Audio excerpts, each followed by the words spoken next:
ইট পাথরে বিল্ডিং ঘর কত সুন্দর দেখা যায়, কিন্তু ময়লায় ভরা দেখা যায়। হ্যালো গাইস, সমাজে প্রত্যেকটা মানুষের একটা প্রতিভা আছে। আপনি বলেন, আমি বলি, সবারই একটা প্রতিভা আছে। আমরা প্রতিভাটা কাজে লাগাইতে পারি না, বা আমি জানি না আমার ভিতরে কি প্রতিভা আছে। তো এমনই একটা বিষয় নিয়ে আজকে আমি আমাদের সামনে আসছি। আমি দেখাবো একটা ভাই দীর্ঘদিন ধরে গান গজল করে আর রিক্সা চালায়।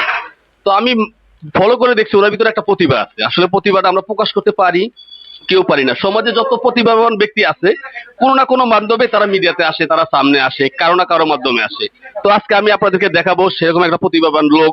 আপনারা সবাই দেখে আমাকে জানাবেন যে আসলে ওনার ভিতর কি প্রতিভা আছে, ওনার কণ্ঠটা কিরকম, ওনার গানটা কিরকম হয়েছে, আর যুক্তি সম্পূর্ণ কিনা। আসলে সমাজে আমরা পুতুল বানাইয়া তার ভিতরে দেছে মেশিন খানা রে, সেই মেশিনের মালিকের রে যদি না চেনে চিনিব কারে।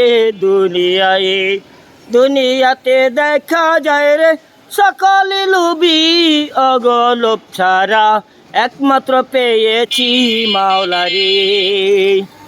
মাওলা ছাড়া লুবি সব দেখা যায় রে দুনিয়ার ভিতরে, একমাত্র আমার মাওলা দয়াময় রে।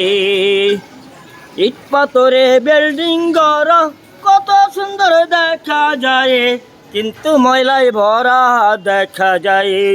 অন্তটাকে পরিষ্কার করে যদি যাইতে পারো রে, একটা গোস্তের একটা টুকরা আছে রে, ওই টুকরা যদি ভালো হয়ে যায় পুরা দেহ ভালো হয়, এছাড়া যে ভালো হয় না রে।